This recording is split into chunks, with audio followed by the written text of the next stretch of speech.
Friends, welcome. This is episode 441 of the Juicebox Podcast, and today we're going to hear a tale, but not a tale of a tiny ship. It's of a woman who married a man who got diabetes, and they had a kid, and that kid got diabetes, and they got another kid, and that kid might get diabetes, and most of them have celiac. In a 1950s whodunit, at this point, the music would go, dun, dun, dun, but all I have is this.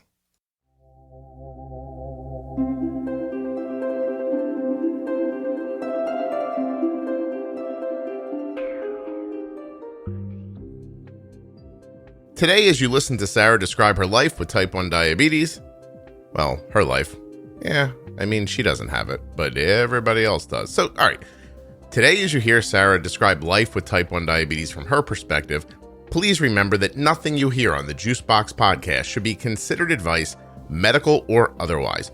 Always consult a physician before making any changes to your healthcare plan or becoming bold with insulin. Do you have a great diabetes doctor, endocrinologist, nurse practitioner, CDE, someone you see that you love that you wish other people knew about? Or are you looking for someone like that? You should check out juiceboxdocs.com. It's a list that's been compiled by listeners like you of great diabetes practitioners. It's absolutely free. Just go over there and peruse it, see if you see somebody in your area, or if you have somebody you'd like to add to the list, use that same page to send me the information.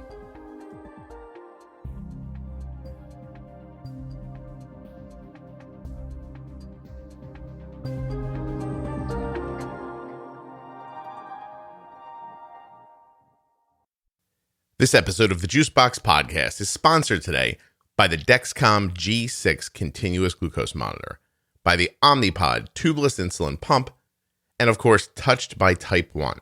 I'll be doing a virtual thing for Touched by Type 1 on February 26th, 2021, and there's still room. So you can go to touchedbytype1.org and then go up to their menu, and I think it's upcoming events, it's programs upcoming. You'll figure it out. It's the internet. You know how to use it. Anyway, you can come absolutely for free. I'm going to give a little talk, answer a bunch of questions. It's going to be fun. Touchedbytype1.org. If you're looking for that Dexcom G6, head over to dexcom.com/juicebox. You'll be able to find out all about Arden CGM and how you can get started with it. And if you get your insurance through the United States Veterans Administration, I think you might like the answer you get back about what Dexcom costs. And of course, that Omnipod tubeless insulin pump that Arden's been using since she was 4 years old. That's over 12 years now. You can get a free, no-obligation demo today by going to myomnipod.com/juicebox. There are links to these sponsors and all of the sponsors of the podcast right there in the show notes of your podcast player or at juiceboxpodcast.com. If you're not listening in a podcast player, you should. They're free and they're terrific and they're right there on your phone. And if you're listening in one and you haven't subscribed yet, please hit that subscribe button. Okay, you ready for Sarah? I'm Sarah. I'm the mom of 2 kids. Maya is 12. She has type 1 diabetes and has for almost 2 years now. Mm-hmm.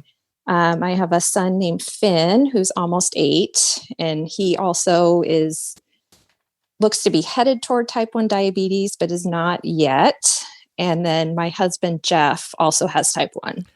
Okay. And then on top of the type 1, all 3 of them have celiac also. Holy God. Okay. Hold on. This is going to take notes. Give me your daughter's name one more time. Maya. And Maya is 12, probably for 2 years. Finn is on his way. Everyone has celiac, including you? Not me. I'm the only one that doesn't. Wow. You got screwed, huh? Look at that. I'm the odd one out in the house. Well, that's a nice way to think about it. See, I said one thing and you had a much better reaction. I thought you got the short end of the stick. You're stuck with all these people with celiac and you're just like, no, it's okay. I'm the odd one out. That's interesting. So I am going to ask you a lot of questions, obviously. Okay. How long have you and Jeff been married? We have been married for 17 years. You almost said too long. 17, yeah. That's what he would say. Yeah. Oh, I bet you he wouldn't say that where you could hear it. Did he have type 1 when you met him? He did not. Well, bait and switch. Bait and switch. So he probably did, looking back on it. Oh. And we didn't know. Huh. So he was diagnosed when he was 27, I think. Yeah, 27. But he had symptoms of diabetes for a long time, and they just didn't get severe enough to really notice it. I understand. Until right before he was diagnosed. How long do you think is a long time? More than 5 years. Wow. Easily more than 5 years. Looking back, was he ignoring something, or was it just not harsh enough to force him to There was probably a little bit of that. And we didn't really know it at the time, but pretty much all of the men on his side of the family have been diagnosed as type 2s late in life, but they're all tall and skinny. And now looking at it, we think they're probably all actually type 1, and it's just like a really slow onset. Any people left over that can check on that, or are these from past generations that are gone by? So I think he has one uncle that's still alive, that I think did eventually get diagnosed with type 1. But yeah, like his grandfather was told he was type 2, and it's like, there's no way he was type 2.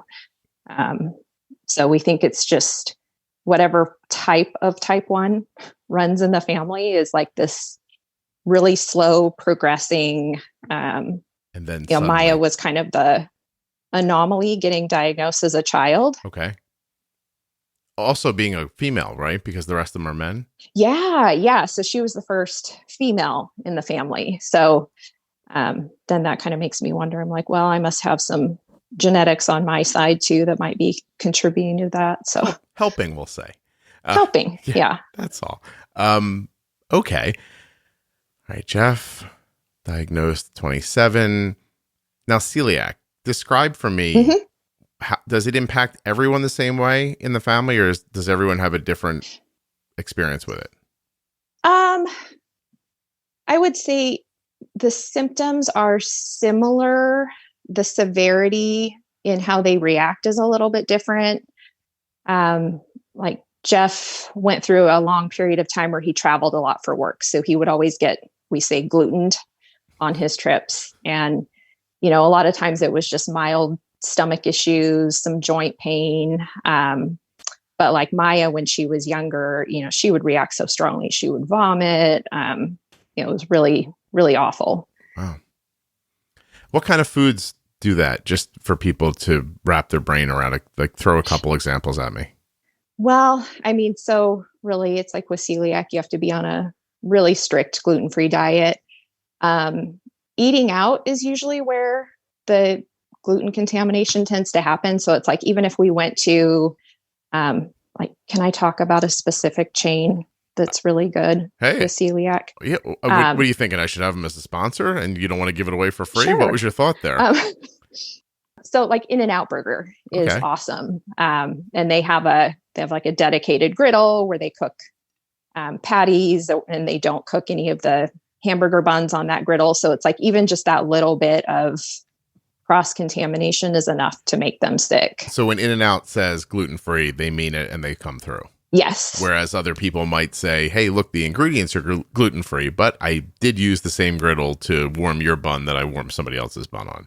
Well, and now there's this really annoying trend at restaurants that's called gluten-friendly or gluten-sensitive. And pretty much we see that, and that means like run the other way, find somewhere else to go. Really? What gluten-friendly or gluten-sensitive? What could that possibly mean? Like, we're kind of careful? So it means, I think what they're trying to do is say, like, we do our best. We don't intentionally add anything that contains gluten, but we're going to cook your food in the same pan as everything else and all of that. So really, for somebody with celiac, that's pretty useless. Gotcha. Here we offer the gluten dice roll. Exactly. If you get lucky and the chef takes a big white towel out and really buffs the pan out real good before he does your thing, you might be okay. Yeah, it is. It's like Russian roulette. That's hard to put on a sign. Yeah, we don't do that. Gluten friendly. gluten friendly, which is not friendly when you have celiac. No kidding. I feel like I might be gluten friendly. Like I don't mind it. And if it was a person, I'd probably say hi. That's pretty much what I'm getting out of that. Okay, so if he travels, that becomes more of an issue. If you really need to lock it down, what do you do in that situation? You bring things with you, or do you have to build time into shop when you arrive somewhere? And how do you prepare food in a hotel room? He will bring some stuff with him, but most of the travel was international. So it's kind of hard to bring a lot with you when you're, traveling to Guatemala or Mexico or anything to declare. He was going all over the place. So yeah, it was like he'd just bring a bunch of like protein bars and stuff like that. And when he had to live off of those, he would. But really, the U.S. tends to be where he would have the hardest time traveling and staying gluten-free. You go to a lot of other countries and like the food is what it says it is. It's obvious. I was just talking to my daughter's friend last night who made the assertion that Subway made an amazing sandwich. And I said, I feel like you're wrong about that. Because I've heard that all of their meats are based on the same meat, which, and then she's like, well, I'm vegetarian. I don't eat the meat. And I was like, yeah, but the rest of it even I don't notice a mixer back there. They always bake the bread in front of you, but I've never seen them make it. Maybe I'm wrong. I have no idea. I'm just like, but anyway, that conversation led to an idea of you should be able to look at your finished food and deconstruct it and end up with ingredients you can describe that are natural. Like that's good. You know what I mean? Like that should be your goal. I said to her, I was like, if you get a pizza made, at a chain, it's possible that those crusts are pre-made and frozen, which then puts preservatives in them and coloring and everything. I said, if you make a pizza at home, you can be pretty sure it's flour and water and salt and olive oil and tomatoes and cheese. You can control those things. And she stared right through me and said, there's a man at my Subway that makes such a good sandwich. And I was like, okay, she's not listening to me. But anyway, that was the idea. Like you should be able to deconstruct. So you're saying in other countries, they're using more staple ingredients that are identifiable? Generally speaking? Yeah. You go to Guatemala and you order a steak and, it won't be doused in, some kind of steak sauce or anything like that. It's literally just a grilled steak. Mm-hmm. I gotcha. Okay. Well, that makes sense. Or whatever. Right. Okay. And now if he gets something by mistake, is there any stopping the train that's coming, or do you just have to make your way through it? Do you just have to live through what happens next? Yeah, it pretty much, you just have to kind of wait it out. He used to take, there are these little what are they called? I think they're called gluten aid. They're little enzyme pills that are supposed to help digest gluten. Like if you accidentally get gluten, and he seems to think that those kind of shorten the duration, if he accidentally does get gluten. But yeah, you pretty much just have to write it out since it's, an autoimmune response and there's not much you can do to really stop it. When you say write it out, you mean in a room that mostly has a tile floor? Not that bad, although it could be depending on the dose. Like if you full on ate like a piece of bread, it would probably be pretty ugly. But, with just minor cross contamination, it's like, yeah, you might feel uncomfortable for a week or so. And for him, it results in joint pain, feels like arthritis. Jeez. And Sarah, between you and I, as people who can eat gluten, how great is bread? You know what I mean? Who doesn't? Yeah. Oh my God. If you could live on bread, wouldn't you? So because I don't eat it often, now when I do eat it, I don't feel right. Because I'm I think my body got so used to not eating it that now I eat it. And I'm like, oh my gosh, what is this? Sarah, did you make your body gluten unfriendly? Did I what? Did you make your body gluten unfriendly? I think I might have. Yeah, accidentally. I always joke that the only thing that I have in the house that contains gluten is beer, because I feel like they're in bottles. They won't touch anything. That's the one item that I haven't given up. But pretty much everything else in the house is gluten-free because with 2 kids. I'm like, I don't want to worry about them going into the cupboard and grabbing something by accident. So you are de facto gluten-free because 3 people in your family are as well. Yeah, for the most part. Gotcha. Yeah. Has that made I'm not strict, but I hear what you're saying. Has that made a health difference for you? Or if you can tolerate gluten, not having gluten really doesn't do anything? I don't know that it really has made a difference for me. I think because I don't have celiac, it doesn't really, I don't notice any difference. I asked because when I was figuring out that, I don't know, but I'm not sure if I've spoken about this or not. I've lost the timeline of when I said things at this point, but my body does not retain ferritin. It's a genetic thing that we're just starting to figure out, right?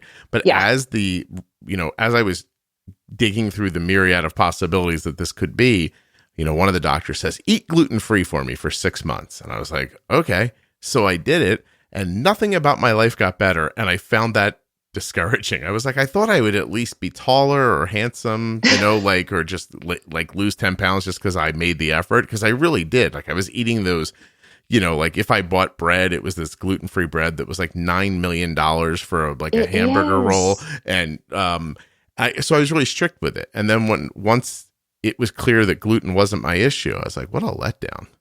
It didn't do anything for me at all. Yeah. So. Yeah. And I think sometimes some of those malabsorption issues, that tends to be the go-to, is cut out gluten. But it's expensive. Yeah. It's hard to stick to. No kidding. It turned out what I needed was a rusty bag of water injected into my veins. So that there you go. Is an oversimplification, but I get something called Injectifer, and it genuinely does look like someone took a handful of rust and dissolved it into a bag of liquid and then just pumps it into you. And it is life-changing. Do you feel right away? Do you feel the effects of that? Do you feel your energy come back? No. So what has to happen is it has to get in, and then your bone marrow has to pull it back in, so that then the process of oxygen sticking to cells correctly, blood cells correctly, that oxygenation happens, and then it happens. So what it feels like is that somebody slowly turns my dimmer up over about 2 weeks. And then one day the bulbs are just really bright and I don't notice that I got there. But it really is interesting. And we've now done some testing. I haven't found out yet, but my son, who is like a college athlete and he looks like an underwear model, and he got his well visit done. And I just said to the doctor, I was like, Adam's been on the show. I was like, Adam, check his ferritin. And he's like, that's not going to be a problem. And I was like, come on, just do it. Right. So he does it. Yeah. And Cole's ferritin is super low, like mine. Oh my gosh. Yeah. So just some genetic thing. Just lucky, I guess. Yeah. And so he's going to try an infusion next week. And if that helps him, actually, I think he's going to refer us to a research scientist at Harvard who's working on this stuff, because it's incredibly uncommon to begin with. And even more uncommon for more than one person in a family to be dealing with it. So interesting. Yeah. So good for us. Look forward to the low iron podcast in 2025. I don't think that's going to be a thing, but it really is crazy, because what happens next is that everything fundamentally about how I think and feel and how my body operates gets better. Yeah. It's crazy. Yeah. No, that's great that they figured it out, and nice for your son that he wasn't the first one, and then you're stressing that there's something really wrong. And that was important to me, Sarah, because I'm adopted. So if somebody went through this before me, I didn't know. And I just thought I'm going to by the way, it was nice of you to say it was nice that they figured it out, but we figured it out with the internet and finding research articles, because it's such an odd thing. The doctors just don't have a pathway in their brain to get to, is it possible? Because my CBC, my complete blood count, I guess that's what that is, right? Mm-hmm. Looks perfect with the exception of my ferritin. Okay. It almost looks like it's a mistake on the thing. And I'm not saying I'm super healthy, but my labs are all really good. And then this isn't. And then you take that to a doctor, and, then they go down the pathway of, well, you probably have cancer. That's where it Oh my starts, gosh. because you're bleeding internally and you don't know it, obviously.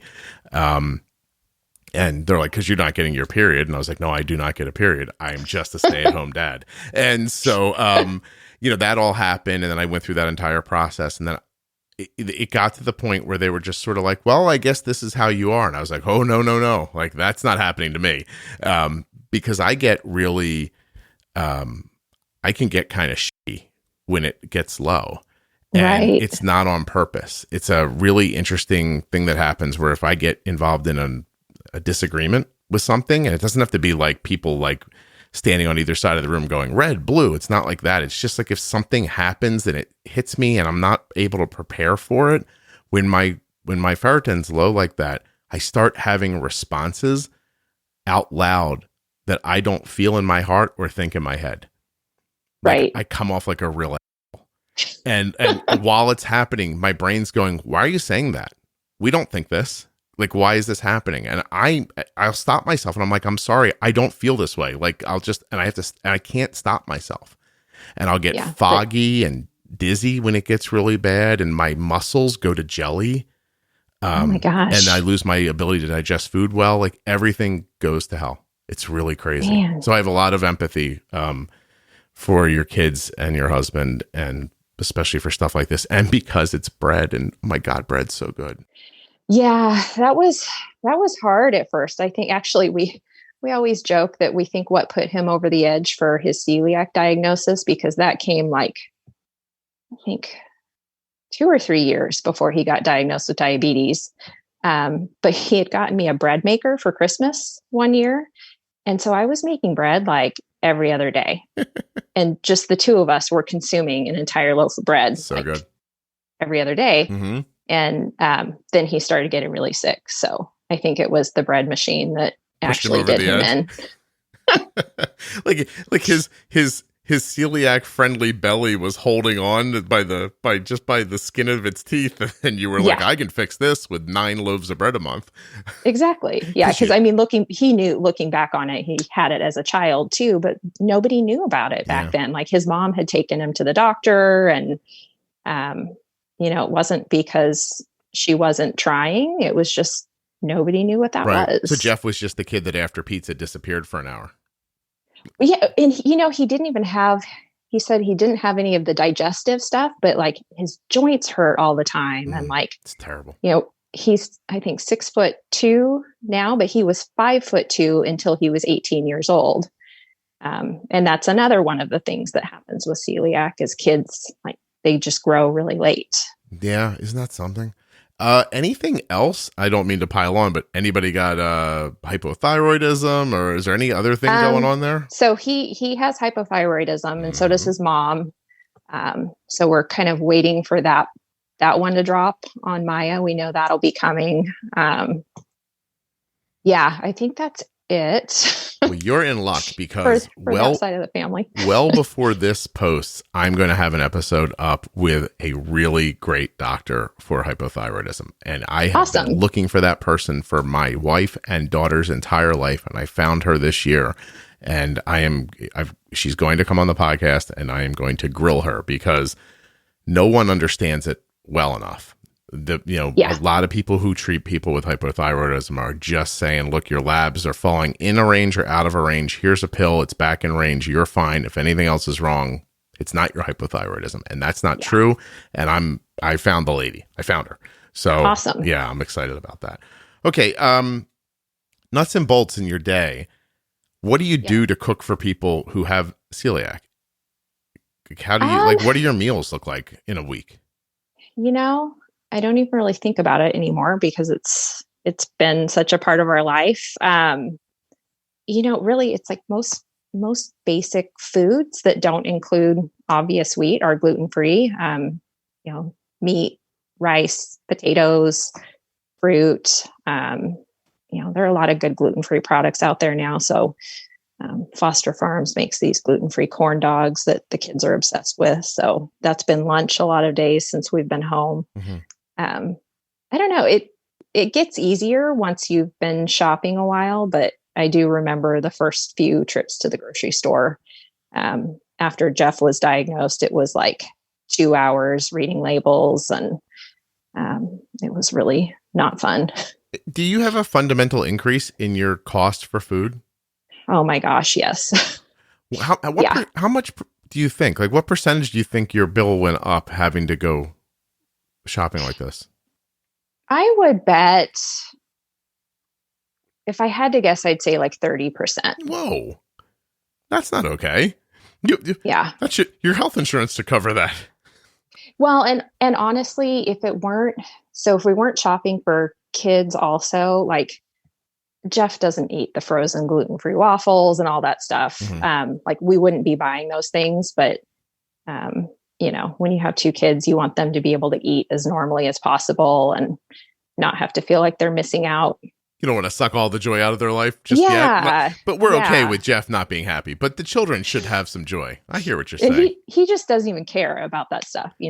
That's not what he enjoys eating anyway. So we would eat a lot more simply, I think. Well, I think the good news, just the 2 of us. Then the good news is you do figure it out. The bad news is you figure it out and it costs more money. And if you have 4 kids, 4 people in your family, I mean, I'm not asking you what you pay a month, but that's a fair amount of money. So it's a lot. Yeah. Oh, jeez. This isn't fun. Does it have any impact on diabetes care, insulin use, things like that? The only thing we've ever noticed is like if either Jeff or Maya get glutened, it can kind of mimic like if you have a stomach bug coming on and your insulin needs go down for a few days. But other than that, we haven't really seen a big impact on diabetes management. Gotcha. I feel like you're trying to name this episode Get Glutened. Get glutened. I don't know if it's going to happen. Or don't get glutened. Don't get glutened. I think Sarah got glutened by these 3 people is what I'm saying here. Sarah got anti-gluten or... Hey, I have to ask you just quickly, you're on Instagram, right? Yes. So you realize that in my mind, you are that Instagram handle. Like that's your name. Okay. That's what you were talking about. At the beginning. What is he talking about? Because my name is in my Instagram handle, but okay. Do you care if people know what your Instagram is or no? No, I don't. So it's Sarah Joy Dances, right? Yes, it is. What's the dancing about? Is that you dancing, trying to escape the grocery store without paying, or You would think that lady's running off with fake bread. No. So I grew up dancing, and up until just a couple years ago was doing adult ballet classes. So I just love dancing. So that's my Instagram handle. But just need to understand, and this is meaningless in your life, but in my life, you're Sarah Joy Dances.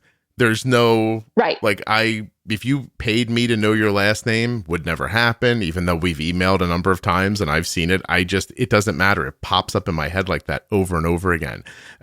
It's just it's very interesting how social media does that. Like I could. Yeah, it does. Yeah. You totally attach those names to people.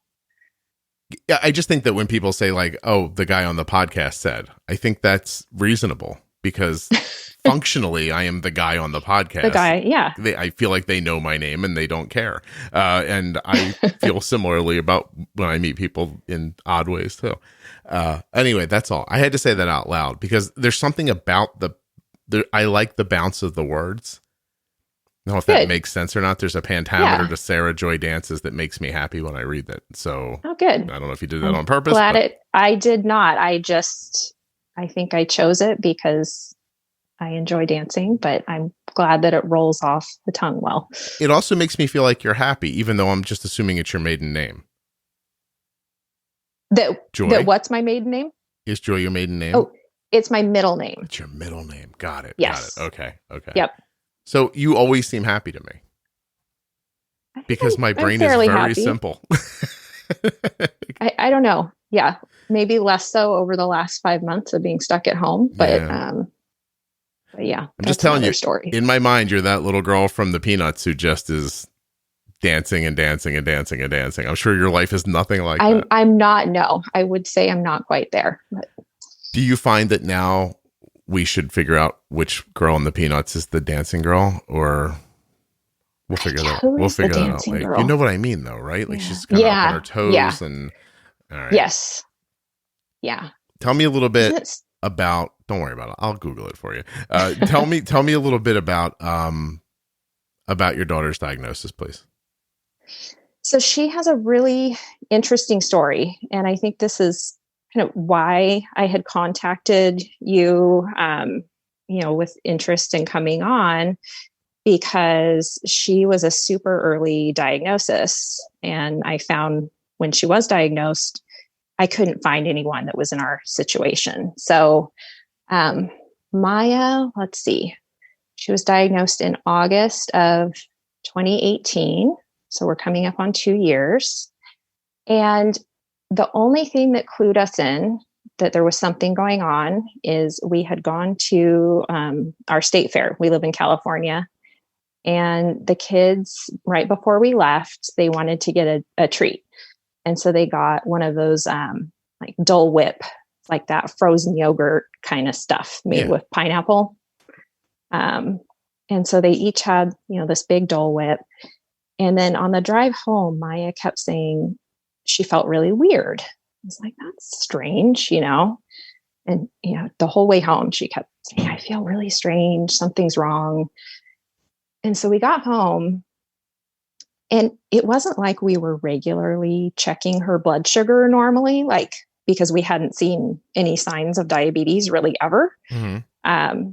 And so we pulled out Jeff's meter and it's like, let's just check your blood sugar, because you did just eat, a lot more sugar than you normally eat in one sitting. And I think it was like 225 or something. Okay. So it was high. It wasn't, considering what she ate. If she ate something like that now with no insulin, it would be, I was going to say, a disaster. Your perspective is different now. Yeah. Yeah. But it was like, okay, I knew that wasn't right. So, so I think we got her in, I think first to see a pediatrician, and they checked her A1C, and that came back and it was 5.4. You really probably just caught it at the beginning then.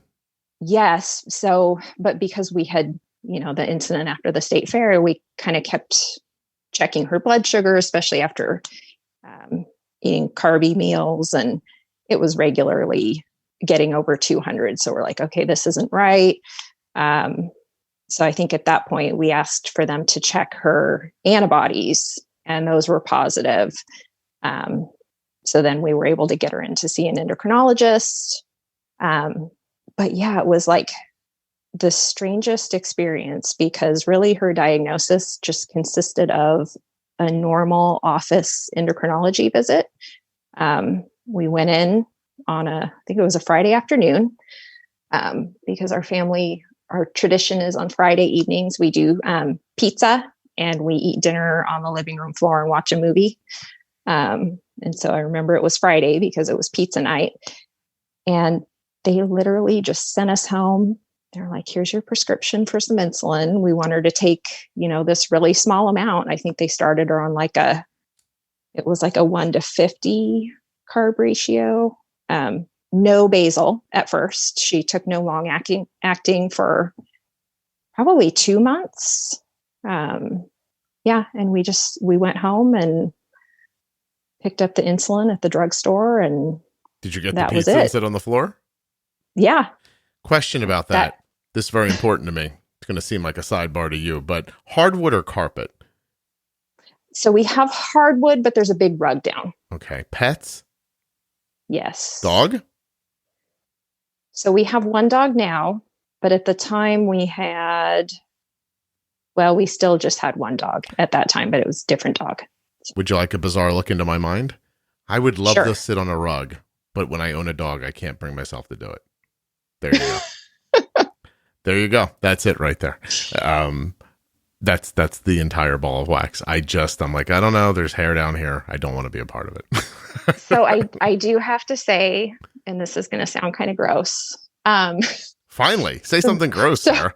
Okay. So the rug that's in front of the TV, that's the good rug. we have another rug that's like out closer to where our sliding doors to the backyard are. Mm-hmm. And when things happen with the dogs, it tends to be the other rug. There's a sitting rug, and there's a get over there Snoopy rug. There's like the rug that the dogs gravitate toward when something's wrong, and then the one that they leave alone. Gotcha. I'm going to ask you in a minute about the differences between Maya and your husband's management. But before I do, I'm going to show you the very strange thing that I learned about the peanuts while I was online. So I found an article called, like, it's something about like the Peanuts characters you don't know, or that names you've forgotten. And I see that the two little girls at the play who are dancing, who are the ones I was thinking of, are twins. And I was like, that's odd. And then I noticed this. 555-95472. It says one of the most bizarre characters in the Peanuts universe was 555-95472, or 5 for short. Introduced in September 1963, 5 explained that his father was so upset about being seen as just a number, he renamed the entire family as a series of digits. This is probably from the comic strip, right? The family's last name is taken from their zip code, though when spoken, 5 insists there's an accent on the 4. The zip code, by the way, is actually the real one for Sebastopol, California, where Charles Schultz lived at the time. 5 sisters, 3 and 4, made a few appearances in the strip before disappearing, but 5 was occasionally a background character until 1981. You've probably seen 3, 4, and 5 already and didn't even know it. All 3 appear in the famous dance sequence in a Charlie Brown Christmas, which is where I know them from. And the 3 and 4 are the twin girls in purple dresses. So anyway, that will be the most random thing I learn all day. I think that's the strangest thing I've ever said on this podcast too. And anyway, most people are probably like, what are the Peanuts? But Snoopy, Charlie Brown. I'm old enough to know the Peanuts. Well, yeah. Lucky you.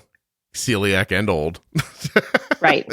Yeah. I turned 40 this year, but ooh. I'm proud of it. I'm happy with it. So let me tell you what I told my son the other day when I turned 49. I said, there are 2 options: turn 49 or die. I was like, I'm going to go with 49. It sounds okay to me. You know, not everyone gets to reach that age. So flip it upside down. It means I'm still going. Yep.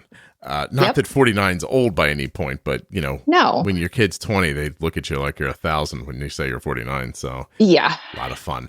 All right, so we've learned something about the Peanuts. We've learned a lot about celiac, and now I'd really like to know: are there multiple management styles in the house? Does your husband do it one way, your daughter does another way? Are we all on the same page? MDI, pumps, glucose monitors, etc. Pumps, glucose monitors, and etc. My, I have that here. Let's start with the etc. It's easy. touchedbytype1.org. Check them out at that address or on Facebook or Instagram. And don't forget, I'm doing a little thing for them on February 26, 2021. I'd love to see you there. Now, pumps. Arden has been using the Omnipod tubeless insulin pump since she was 4 years old. At that point, she had had diabetes for about 2 years, and she was getting ready to go to kindergarten. My wife and I decided that we didn't want her to go using syringes. So we did our diligence. We looked hard at all of the other pumps that were available. And at that point, Omnipod seemed like the clear choice to us. In no time, we knew we made the right decision. And now, even in hindsight, I can say I'm glad we chose the Omnipod. As a matter of fact, if I had to make the decision all over again today, I would do the exact same thing. Omnipod's come a long way in 12 years, and I'm pretty excited about where it's headed in the future. So listen, how are you going to take my word for it, right? This is an advertisement. Somebody's paying me to say this. Well, you could find out for yourself. You can go to myomnipod.com/juicebox, and Omnipod will send you a free, no obligation demo. It's a non-functioning pod that you can wear and see what you think for yourself, right? You put it on, you shower. Oh yeah, you can shower with your pump on if you have an Omnipod. You can go swimming. See, other things you can't do with other insulin pumps. Swimming. You also might have a hard time with other insulin pumps walking past the doorknob without getting your tubing caught on it and ripping out your infusion set. That won't happen with the Omnipod because the Omnipod is tubeless. But you don't need me to sell it to you. You need to see it. myomnipod.com/juicebox. Links in the show notes, links at juiceboxpodcast.com. Give it a try and see what you think. Would you love a continuous glucose monitor and you don't know where to begin? For me, I'd begin at dexcom.com/juicebox. Arden has been wearing some version of the Dexcom forevers. Forevs. I don't know how the kids say it. But she's worn the G6, which she has now. She's worn the G5, the version before, the G4, the version before that. I think there was a 7 Plus before that. I'm not sure how they went from 7 to 4 to 5 to 6, but that's nothing to really talk about right now. The point is, Arden's been wearing the Dexcom for 4 generations of the product, and it just keeps exceeding expectations over and over again. Dexcom.com/juicebox. Check it out for yourself, right? That's what this is all about. I'm going to tell you about it. You go take a look. Don't take my word for it. See what you think. But what I can tell you for sure about Dexcom is this. I can see Arden's blood sugar on my phone. I am not holding my phone right now. I've picked it up. I've swiped up. I've put on this. Arden's blood sugar is 102. As a matter of fact, I can see that for the last 12 hours, Arden's blood sugar has been between 80 and this 102 right now. Pretty amazing, isn't it? I see that on an app on my iPhone. I could also see that on an app on an Android if I had one. As a matter of fact, up to 10 people can see that if you want, like a school nurse or your mother or somebody to help. Anybody you want to have involved in your care. I know what you're thinking. That's a pretty good number, right? 80 to 1 to 2? It is. We do that by using the data that comes from Dexcom to make bolus decisions that we make through the Omnipod. Sometimes they're temp basal increases or decreases or extended boluses depending on the meals. It really, there's so much that we learn from the data. It just makes dialing those settings, getting them right. I just find it to be so much more easy. So much more easy. Easier? They made up a word so you didn't have to say so much more easy. That makes a lot of sense.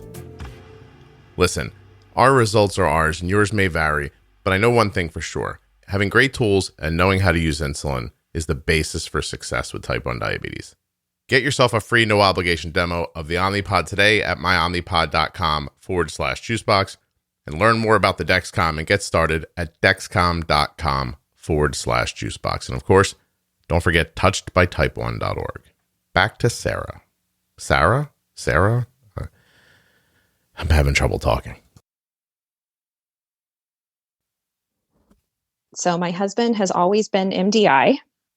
And he does really well with it. Doesn't have a lot of incentive to change. He likes the simplicity of it. And with Maya, we got her on an Omnipod, I think about 2 months after she was diagnosed, maybe 3. And really early on, it was kind of out of necessity. We found it was really hard because she has always been in this honeymoon phase. It was really hard managing on just these half unit increments that we could do with the pens. I understand. So pretty much right away, we were talking to the endo about getting her on a pump and listening to this podcast and, just all of the contacts that I have with people on Instagram. I realize how lucky we are with our endocrinology practice. They've been super supportive of pretty much anything we wanted to try. They didn't pull the whole you need to be MDI for 6 months or any of that. Or, I hear people talk about the endo not wanting to put them on a pump until they're using a certain amount of insulin per day. We didn't encounter any of that. They just were helpful and understood. Yeah. Where-ish in the country do you live? So we live near Sacramento. Okay.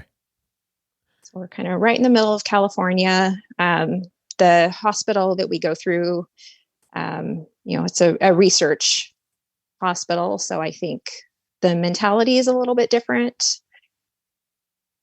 They're very open. A little more progressive and yeah, ready to try things. A lot more progressive, because even now when I think about them sending us home with insulin, when she was needing so little, I kind of freak out, and in my mind, I'm like, oh my gosh, I can't believe they just sent us home. But that's what she needed. And We made it work. Do you think some of that is just because your husband had type 1 and they were just thinking like, well, they must know what to do? I do wonder that. Yeah, I suspect that probably had something to do with it. I think if we hadn't had that background, because Maya wasn't in bad shape physically, I don't think they would have admitted her to the hospital, but I could see, having had a much more in-depth visit. That they might just feel comfortable about it. Yeah, it could be. Yeah. And so if they had that assumption, was that a fair assumption? Is your husband's like, how does he manage? Does he make out well? Yeah, he does awesome. Actually, it's kind of funny because he and my daughter will compare their clarity reports.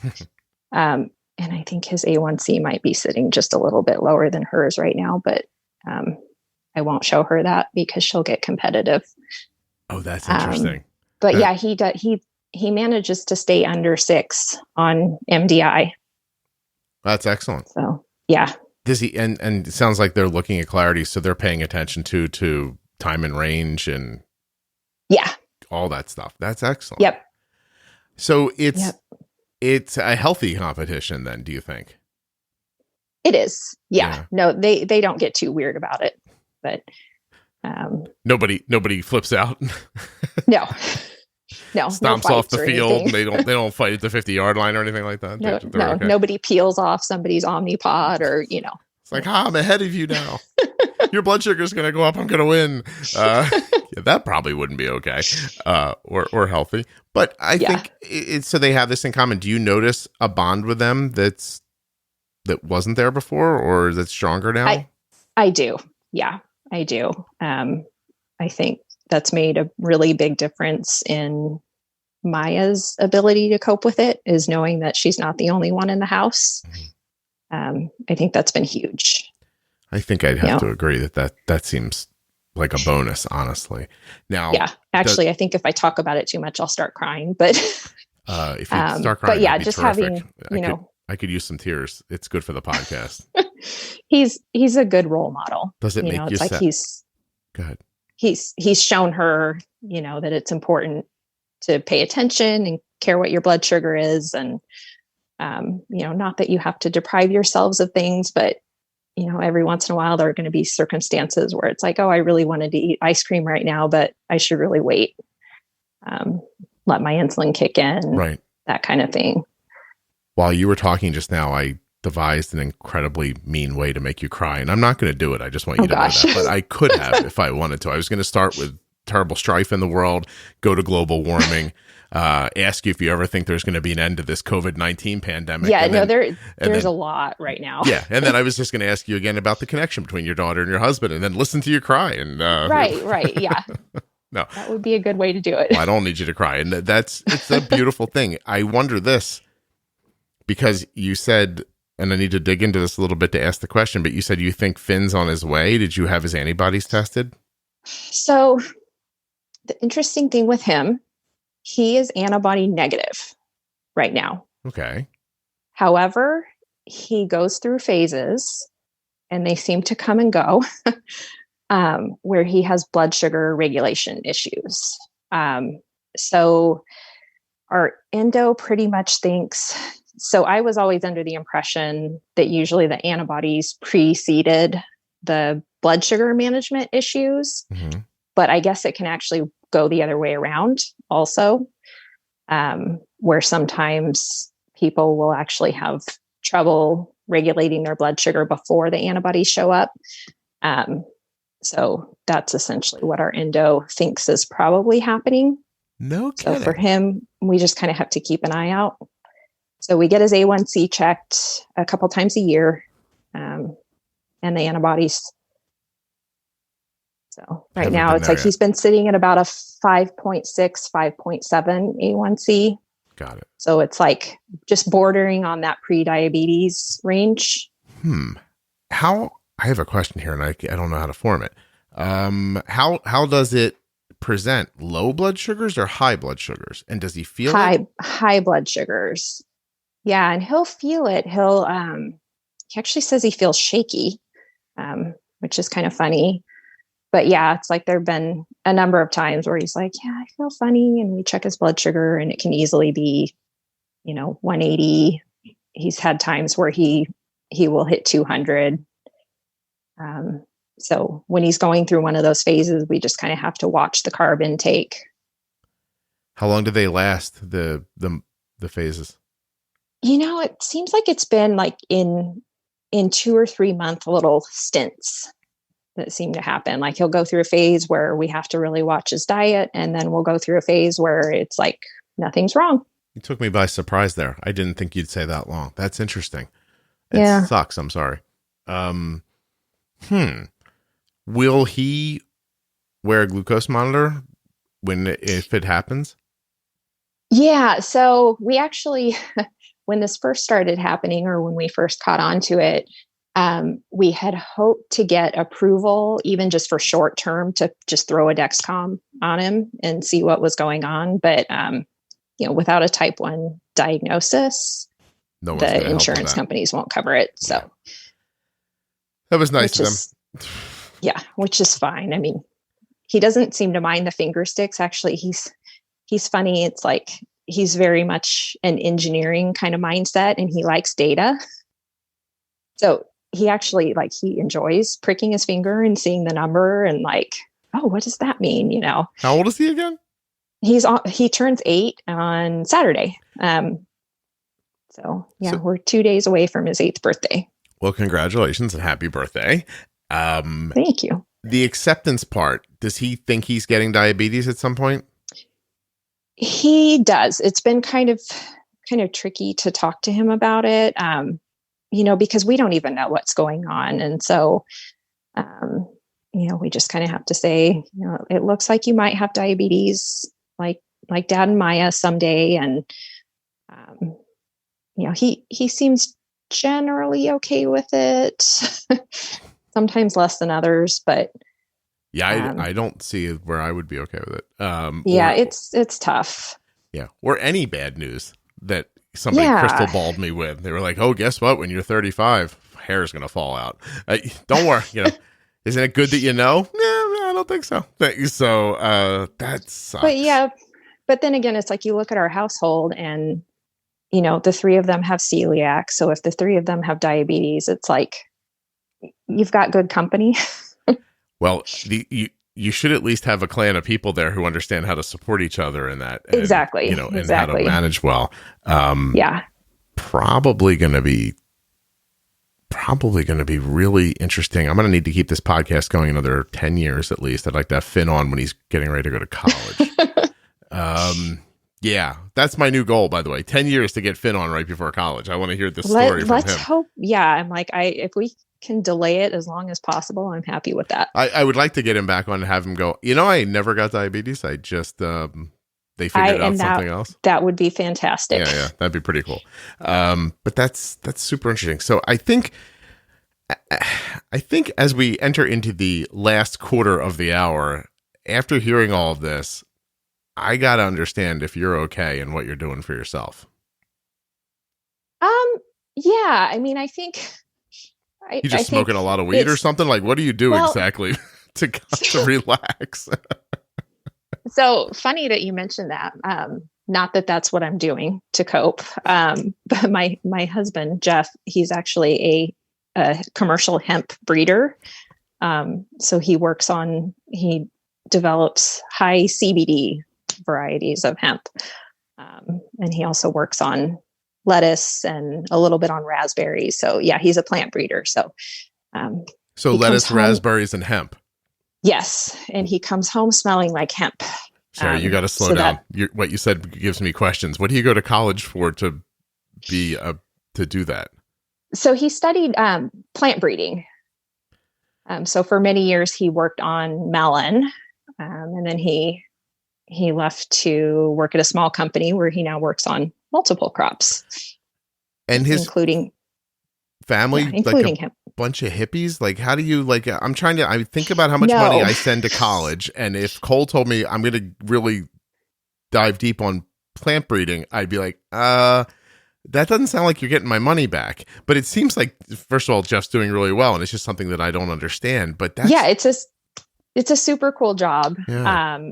So yeah, no, his family, they're definitely not a bunch of hippies. Actually, it's kind of funny. He kind of he doesn't talk a ton about his new job with his mom, but do you think she doesn't like the hemp part? I think she's getting comfortable with it. Just give her some romaine. She'll be all right. So, look. Oh yeah. No, the romaine's fantastic. Here's the question. Do you guys have a garden at your house? We do. Is it is it just the ultimate most successful home garden in the world, or? It's a pretty good home garden, and I'm not responsible for any of it. I do not do well with keeping plants alive. So you're just eating the lettuce, and I'm making quotes around the lettuce because I'm assuming it's the weed. But just there. Actually, it's mostly tomatoes and eggplant, and yeah. So we live in California. Do you use CBD yourself? I have. I don't know that I've really noticed much of an effect. I know it's supposed to be good for certain things and have anti-inflammatory properties, but I don't know that I've ever really noticed a big effect. You don't have to keep going. I want your husband to have a job. I'm trying to understand everything here because I've tried it in the past and I thought to myself, I don't notice anything happening here, but I know people who run around yelling about it constantly. I know people that swear by it, and even a lot of people who I would think would not touch anything related to that plant that are huge proponents of it. It's helpful for them. Yeah. Oh, listen, whatever works is the answer. It's just interesting that your husband had joint pain and he works with CBD. And I thought, right. Was this a calling? Was he like, oh, finally, I can help myself a little bit. That's really interesting. Can I get him here? Because my wife bugs me about a garden a lot and I don't do it for her. And I feel like I would mess it up. And it seems like a lot of work too, if I'm being perfectly honest. It is a lot of work. Yeah. He spends a lot of time out there. But yeah, we're all thankful for it when we have fruit and vegetables to pick. I would imagine. And you're in a good part of the country to do it too. We are. Yeah. You can grow just about anything here. I'm in the month in New Jersey that if you walk outside, it just feels like someone like spritzed you with a hose. You're like, oh good. Man. I'm wet. It's wonderful.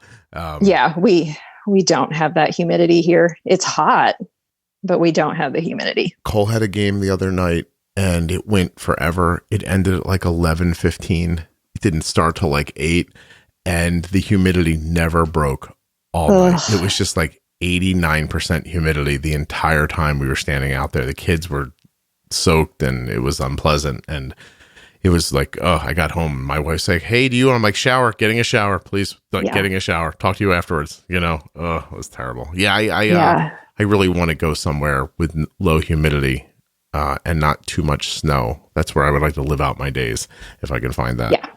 Yeah. Most of California fits that. Yeah, I want to be able to afford it too. So yeah, there's that. I feel like I need a Montana house for the certain times of year. I would like some open space, and then I need to run somewhere else in the winter where it won't snow. But that again sounds like I'd have to have a lot of money. So that's probably not going to happen. Unless you guys listen to the podcast more, that'd be nice. You want me not to be moist in the summer, you could just tell more people about the podcast and help me out. Exactly. I'll tell you, if that was that easy. Solve everything. If it was that easy to get to that, I don't know what I would do, but that doesn't seem like it's that easy.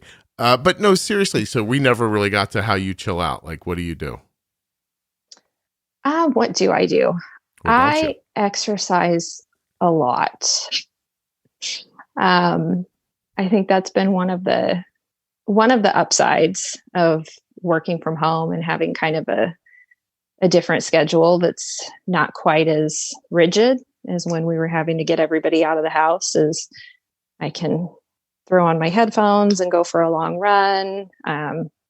It's like all the gyms are closed right now, but the one I belong to does outdoor classes right now. And that's kind of my thing.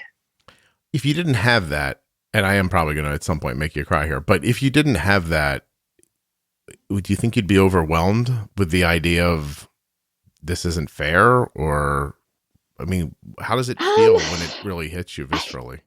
I don't know. I mean, thinking about it, it's like if I were to write everything on paper that we deal with, it might look like a lot, but I think a lot of people deal with a lot more than we do. Mm-hmm. So I guess I've just never seen it that way. And I think it's all kind of come on one piece at a time too. So you get to build a little bit? Yeah. It's like we didn't get hit with everything all in, within 1 year or something like that. So, I don't know. I'm sorry. I cut you off.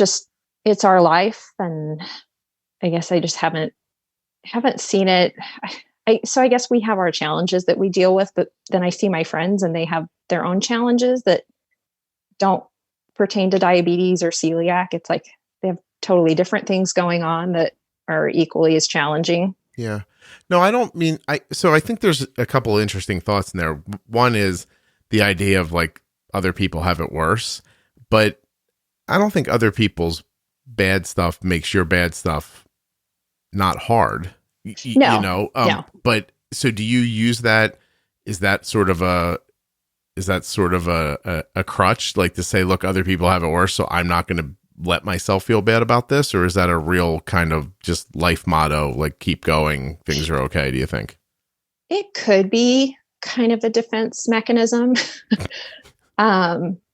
6 months later, Sarah was in a home. She she couldn't handle it anymore. That's what I often say. I'm like, okay, if we ended up with a third kid, that would be what would put me into the loony bin right now. But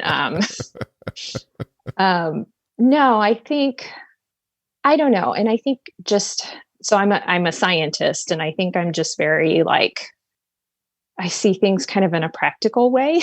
Yeah. And so I see diabetes, and it's like, okay, what can we do to make this easier? Let's do that. And that's just kind of my approach to things.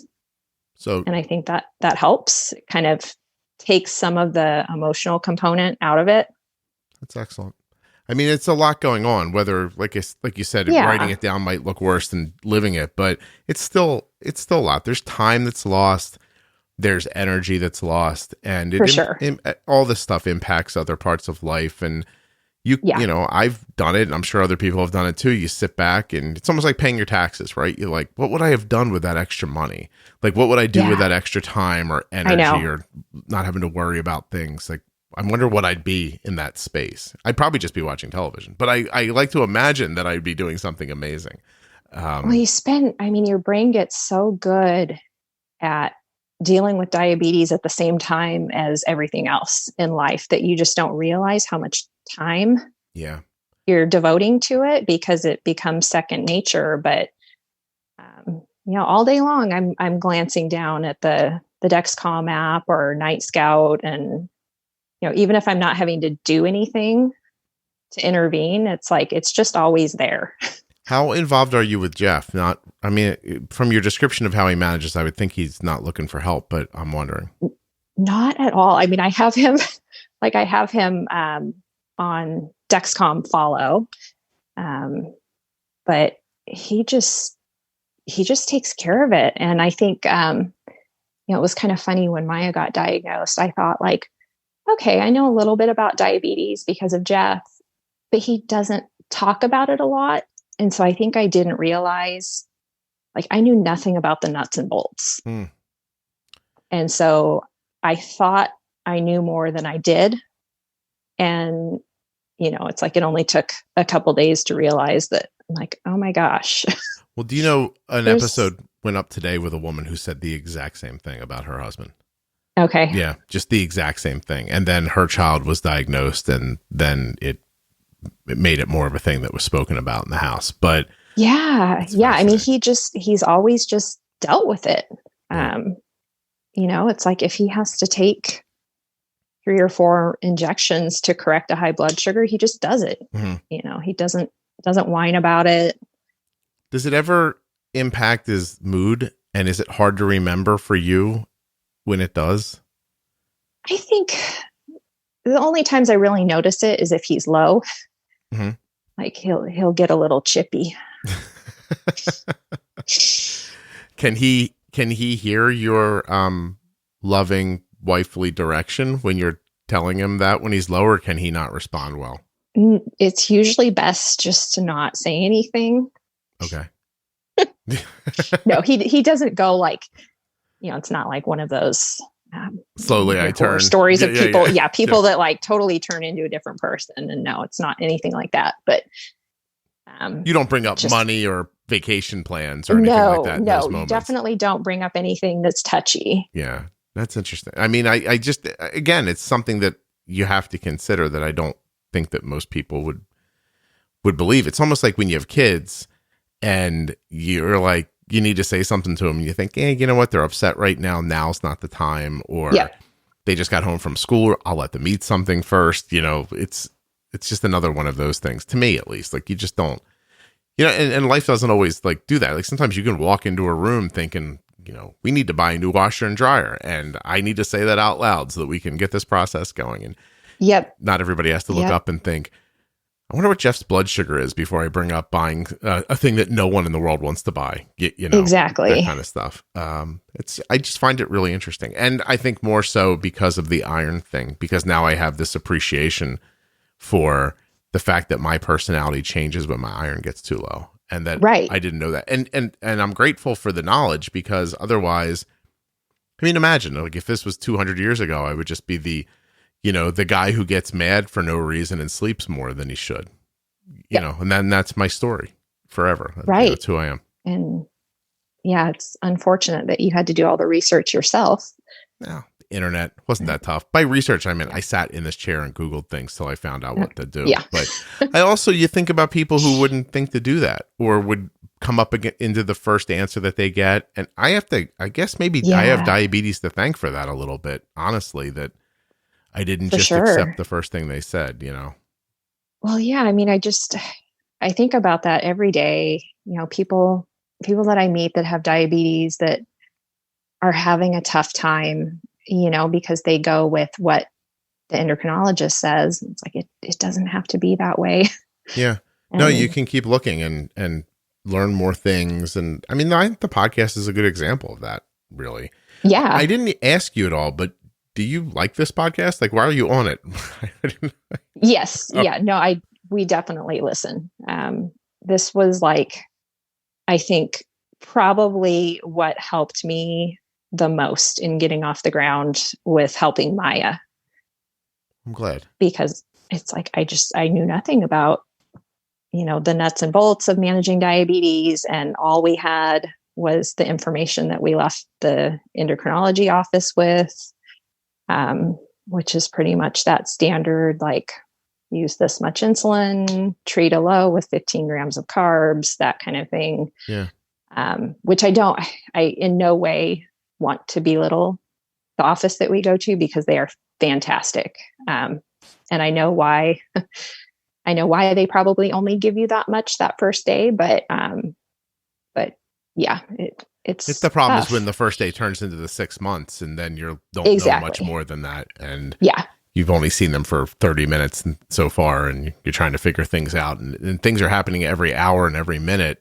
It's not like, it's just a strange thing to say to somebody like, I'll see you in 90 days. And you're like, well, I'm going to have a problem every 30 seconds. So that 90 days is going to take quite a long time, Yeah, no, we're super fortunate. We actually just had a video visit last week.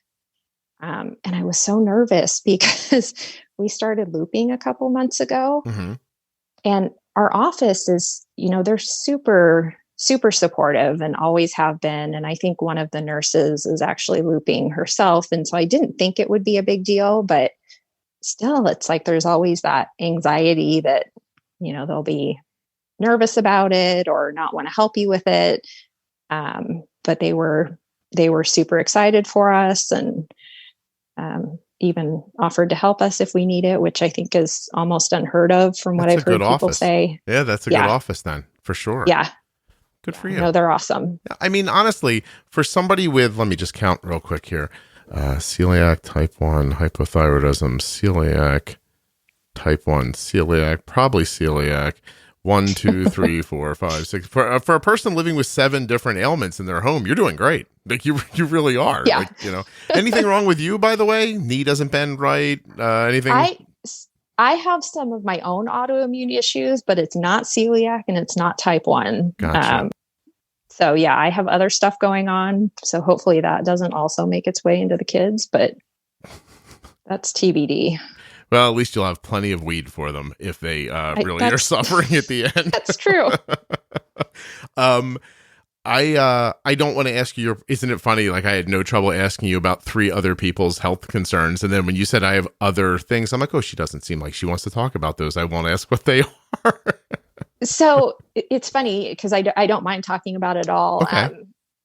It's funny to talk about because there's never really been like a name attached to it. So I have a lot of the things that come along with lupus, but I don't have enough of the different symptoms for a lupus diagnosis. Okay.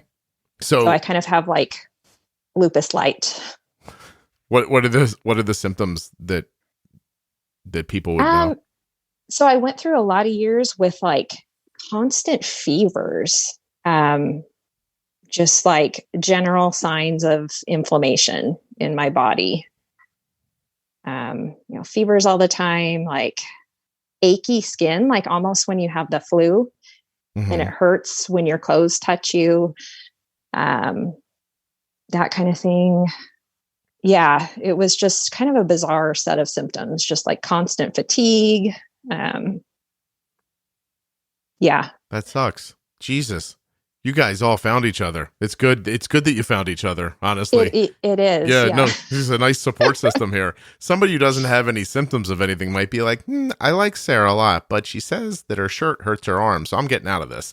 The funny thing is, I think of us as a really healthy family because everyone manages what they have going on. None of the things going on stop us from doing anything. We're all active and healthy. Like, I don't think of us as having various ailments, even though we do. I have to tell you how much I agree with you because I think of Arden as an incredibly healthy person. Yeah. Yeah. And she does have stuff, you know what I mean? Like we're still working through her thyroid, like settings. Actually, she's got to go get blood drawn, today or tomorrow to look again. And that's one of the problems when you're getting these things adjusted is like, you almost have to go give blood. Like it's constant so that the doctor can really like narrow it down. And I would not describe Arden as sick. It would never occur to me actually. Nope. I like when I think of our family, I think we're healthy. Yeah. No. Even though I know on paper, the insurance company would disagree, but they'd be like liability, big red stamp.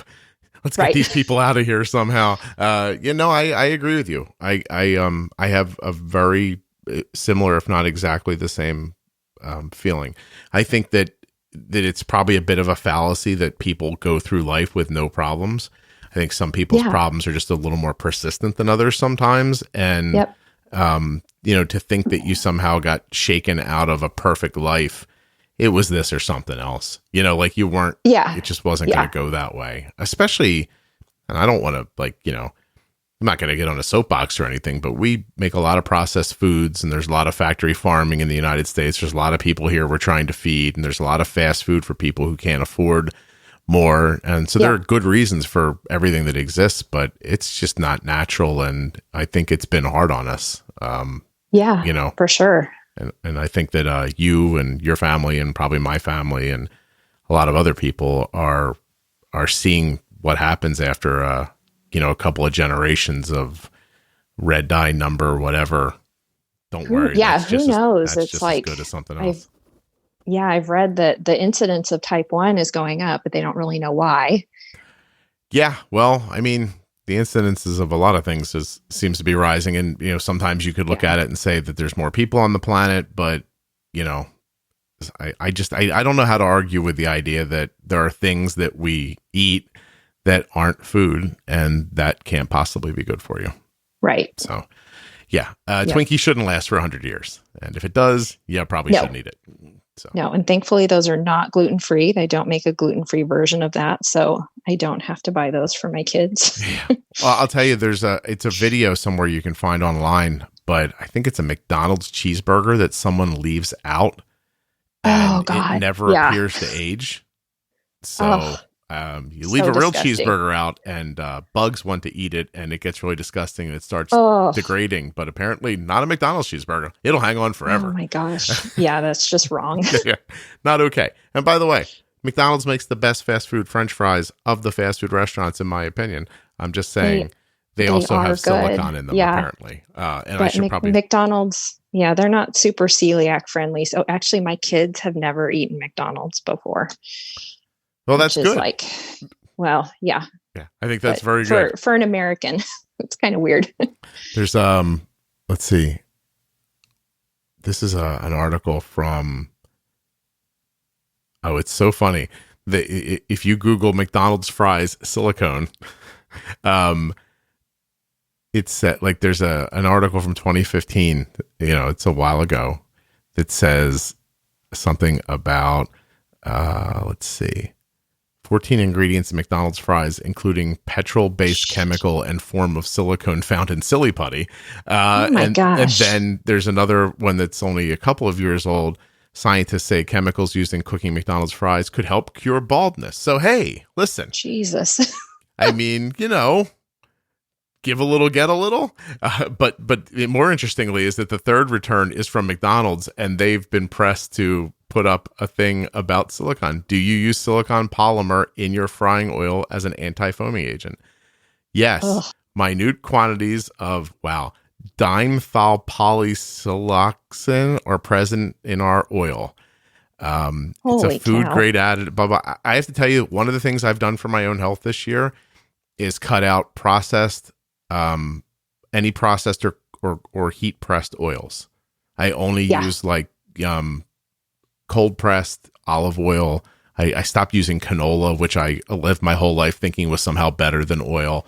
I don't use vegetable oil anymore. It's made a big difference. Like I cut those oils out and just went to an intermittent fasting schedule and lost 16 pounds. Oh my gosh. That's all I changed. Yeah. That's the thing right now. And I think I might die if I tried to do that, because I'm the eat every 2 hours type. It's 12:46 here, and I have not eaten yet today. My time started 45 minutes ago. So the first thing I'm going to do when we say goodbye is eat something. But oh my gosh. But I'm smoking some turkey breasts right now, which are probably done, so I have to go. But that sounds good. Yeah, you were terrific. Thank you so much. You shared a lot of information that's valuable, and I can't thank you enough. Please thank everyone in your family for allowing you to talk about their health. Really valuable. I had to, I felt like I needed to get clearance from my daughter. I was like, how would you feel if I went on the podcast? And she was super excited. Oh, cool. Because she enjoys listening. Well, then she can come on whenever she wants, you tell her. As long as she's interesting and can hold up her end of the conversation, I would love it. She has personality coming out of her ears, so. You can let me know. She's a good kid. Interested. I'd love to hear from a 12-year-old about what it's like to have type 1 diabetes. I seriously would. So. Yeah, she thoroughly enjoyed that episode with Dylan. Oh, he will be thrilled Dill to know Pickle. That. Yes, he will be thrilled to know that. He's a sweet kid. He really is. Well, okay. Hey, listen, let's say goodbye, and then you can send me another email and we'll set her up.